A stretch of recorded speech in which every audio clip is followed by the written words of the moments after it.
Мекендештер, арыбаңыздар, көп мекендештер сүйініп атат, реестрден чыгып калтырыбыз деп группаларга келип атат, сүйүнчүлөп атат, жакшы жаңылыктар айтып атат.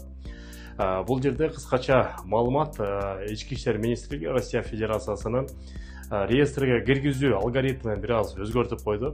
Мурда реестрге же регистрациясы базада болбой калып, же Сахаровда метасвязь болбой калып, эмгек келишими болбой калып, дагы бир фактор бар болчу, бул болсо продление миграционного учета, жанагы бүт документтери бар, бирок миграциялык картанын аркасында печать жок болчу, ошол жарандардагы реестрге киргизип аткан.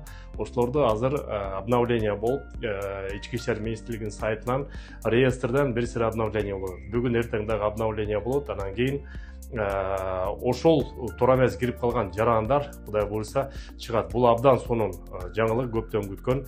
Бирок ошого карабастан башка чыга элек мекендештер болсо, значит, багынбайбыз, аягына чейин 30 апрелге чейин аракет кылып, жанагы ОВМге барып, очередке туруп текшерип көрүңүздөр, өзүңөр реестрде болуп калсаңыздар, кадимкидей эле заявление жазып туруп, ошону дагы чыгарганга аракет кылыңыздар мекендештер.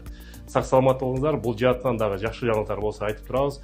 Ошол жанагы туура эмес кирип калган, жанагы миграциялык картасынын аркасында печать болбогон мекендештер азыр чыкты. Калган чыкпай калган мекендештер бүгүн эртең күтөбүз. Бүгүн эртең толугу менен перегрузка, загрузка болот. Ошонун негизинде билине чыкпай калсаңыздар, анда апрелдин аягына чейин болгон аракеттерди кылып туруп чыкканга аракет кылабыз. Буга чейин дагы бир чоң видео чыгарганбыз. Азыр жаңы алгоритмдер дагы Кудай буйруса 1-2 күндө толук маалымат менен сиздерге бөлүшөбүз. Көрүшкөнчө сак саламат болуңуздар. Урматтуу мекендешим, баарыбыз Кыргызстанга авиабилет алабыз. Приложение аркылуу, билет аркылуу, авиакасса аркылуу. Авиациянын эле бир түр болгон эле кыргыз мекендештер Aviakg деген приложение ачты. App Store'дон жана Google Play'ден көчүрүп алсаңыздар болот. Пайдасы Кыргызстанга түшөт, Кыргызстандын экономикасына түшөт, себеби Кыргызстандын уюму. Aviakg'ни көчүрүп алыңыздар, ошол жактан алыңыздар. Авиация эч кандай айырмасы жок. Пайдабыз Кыргызстанга тийсин.